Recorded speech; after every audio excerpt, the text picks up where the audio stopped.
are my sunshine, my only sunshine. You make me happy when skies are gray. You never know, dear, how much I love you. Please don't take my sunshine away. Aloha, sunshines! Thanks for joining me again on Story Time with Tutu Malia. Today's story is called Momotaro, and this is a traditional tale from the country of Japan. My children and my grandchildren love this book, and I hope that you do too. Illustrated by George Sueoka. Kaniganado, exclaimed Oji-san, still strong looking at 40. In his youth, he had been a powerful samurai. Now he lived a simple country life. Oba-san, his wife, sat opposite him on the tatami eating breakfast. Tea, rice, miso soup. Kaniganado, she echoed. They sat quietly while the deep tones of the temple bell filled their childless house. This day was like all the other days they had lived on this farm together. Many, many winters, many, many dawns. The gong sound died. The house ached with quiet. It was so still they could hear the crinkling of the shoji windows. The rice paper was drummed tight from the night's cold. The sun, spinning its first rays over the mountains, relaxed the paper into tiny warming sounds. Oji-san put on his straw sandals and set off up the mountain to bring down the firewood he had cut the day before. He expected no more and no less from any day than this one, to set out for work at daybreak and to return home as a gong sounded dusk, to eat rice, drink tea, rest at night on his mat, and be grateful. He accepted his life as it was. It was Oba-san who could not, even at their age, give up the hope that someday they would have a child. She felt empty and lonely while tending the fire this morning. She felt empty and lonely while hanging out the heavy futon to air and while picking her way over the frost-slippery rocks to the stream where she washed clothes. It was dreary work scrubbing the heavy winter kimonos in the icy water.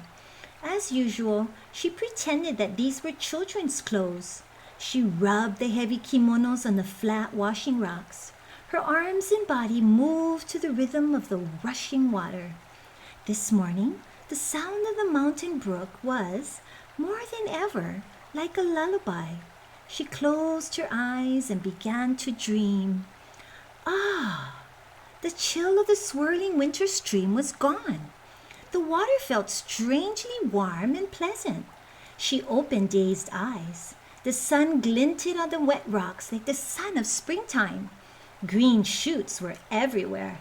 The air was mild. The world felt different. Ah, she gasped. Floating down the stream towards her, swirling and bobbing, was a giant peach. Never had she seen a peach so enormous, so perfect. Impulsively, Oba-san waded out into the warming water. She began to croon in a low, soft voice. Distant waters are bitter, near waters are sweet. Flee from the bitter, come to the sweet. The peach floated closer and closer until it nestled against her. It cannot be, she thought. What good fortune! Gathering the peach tenderly to her bosom, she carried it home. Impatiently, she waited for dusk, the sound of the temple bell, and her husband. Oji-san, she called out, I have been waiting long for your return. Puzzled, Oji-san took off his warajis, washed his feet, and came into the house. I have a surprise for you, Oba-san greeted him. She pointed, trembling, to the enormous peach. What did you have to trade for that? And at this season, he demanded. I found it floating in the stream. I brought it home for you, she said. Her words and her face glowed with happiness. Then it is a blessing from the gods, said Oji-san, smiling with her. We will make a feast on it. Here, let us taste a piece. He reached to cut the fruit with his knife and then paused, astounded. The giant peach bulged visibly with round, bursting ripeness. Along the cleft in the golden skin, the flesh began to pull apart. Oba-san gasped. Oji-san stared in disbelief. The two halves of the peach spread apart, and a perfect tiny baby boy appeared. Tears of joy streamed down the faces of Oba-san and Oji-san. Their dreams of a child of their own had come to pass. First, Oji-san took the baby boy in his arms. Then Oba-san did the same. Filled with happiness at his birth, they named him Momotaro, Peach Boy. From that day, the temple gong sounded daybreak in a farmhouse filled with the happy noises of a child growing. Each day was a joy. Harvest followed harvest. The seasons quickly passed. By the time he was 7, Momotaro shared in all the work of the village. He delighted in carrying the filled sacks of rice, one under a sturdy arm, a second on his shoulder. Ah, you are strong, said Oji-san. When the time had come to learn the skills of a samurai, Momotaro was ready. He was a good student. His fame as a young samurai spread beyond the village. He was an expert horseman and a master archer. He never missed with katana, his sword, or yari, his spear. His parents regarded him with pride, tempered with sadness. They sent the boy to the temple. There he studied the art of brush and ink and shushin, the way of the good life. As he studied, one question bothered Momotaro. Sensei, he kept asking, who is it that comes to raid this village? Why is everyone so afraid? Why will none of you answer me? The answer did not come until Momotaro was 15. On that day, Momotaro came to his parents and said, Last night I had a dream. It was like a story Sensei told me. There was an island in the inland sea where monsters and evil ogres live. Sensei told me that for as many years as men can remember, these ogres have come to rob and torture and kill. Is this what you would not tell me about as I was growing up? Yes, said Oji-san. In my dream I saw them, said Momotaro. They were coming to plunder our village. Some were red, some were blue. The largest of all had pale skin with horns and hairy legs. On my honor as a samurai, exclaimed Momotaro, these oni will never come to our land again. Tomorrow, I leave for the inland sea. I will not return until they are all destroyed. At once, his parents began to prepare kibidango, a warrior's special food for Momotaro's journey. Millet was brought out. The big wooden mortar was placed on the earthen kitchen floor. Petacaro, petacaro, went the wooden pounder into the stickiness of the steamed grain.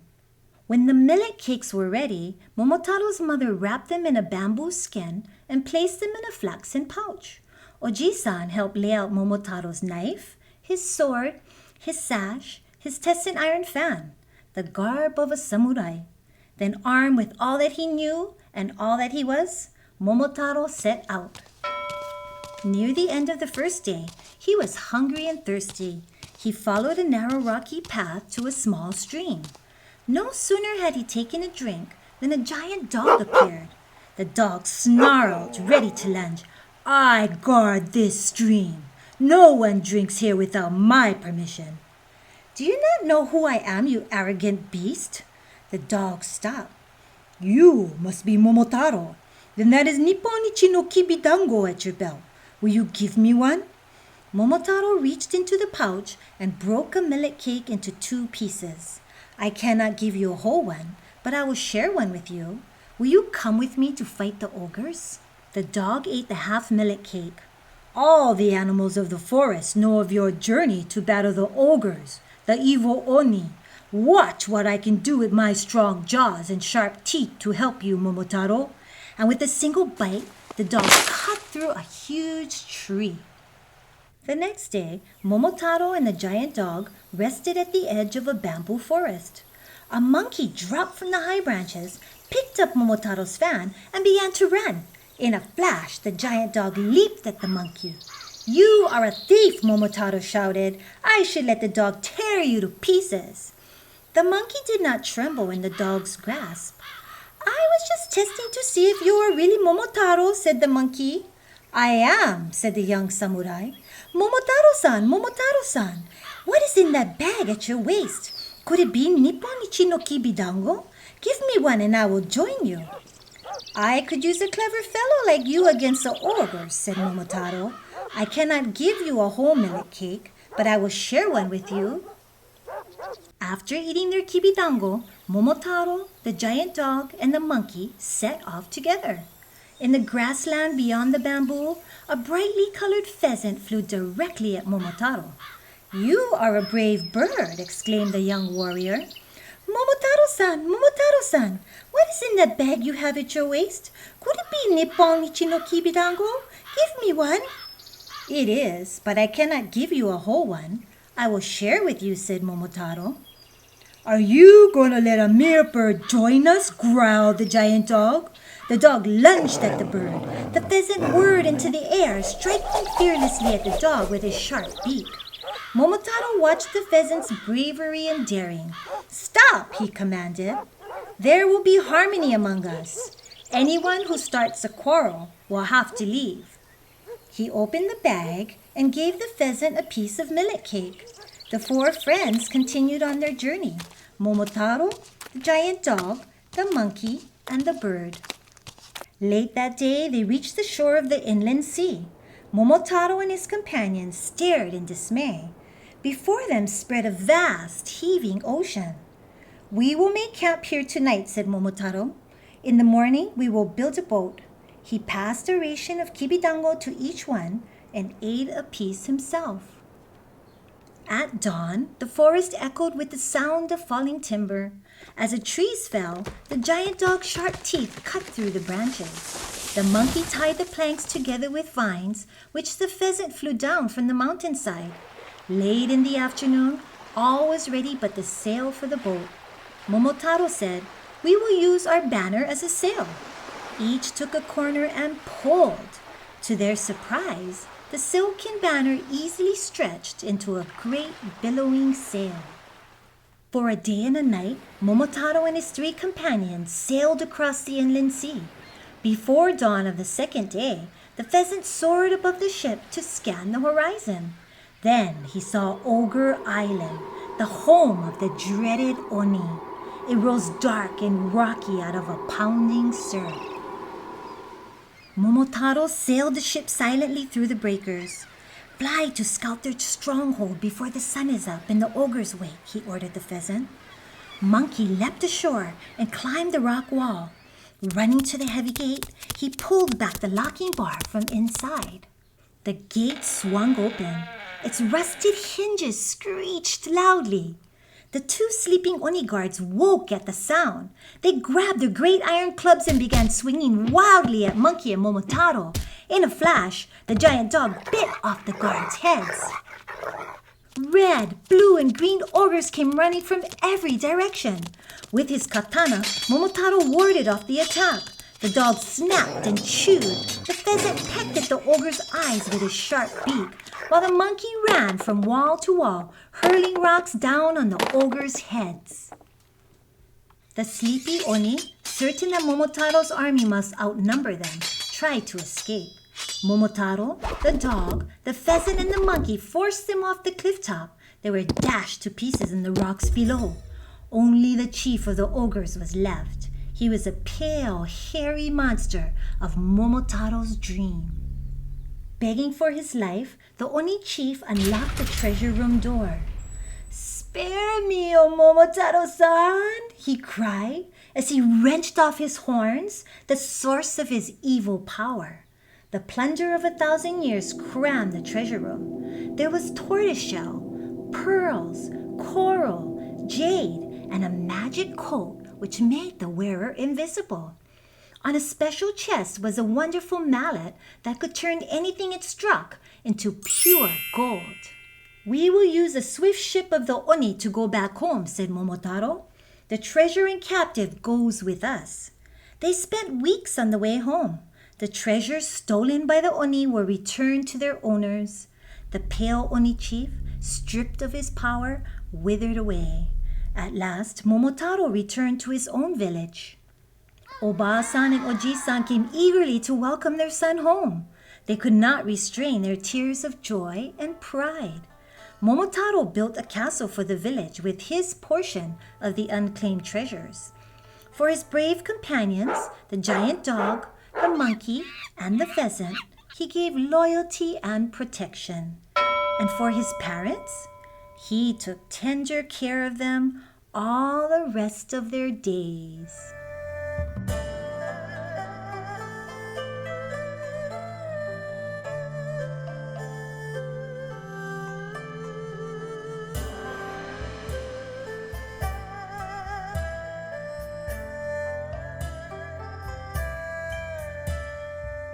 Thanks for joining me on Storytime with Tutu Malia. I hope you enjoyed that book as much as I enjoyed reading it to you. Take care. Aloha wau yaoi.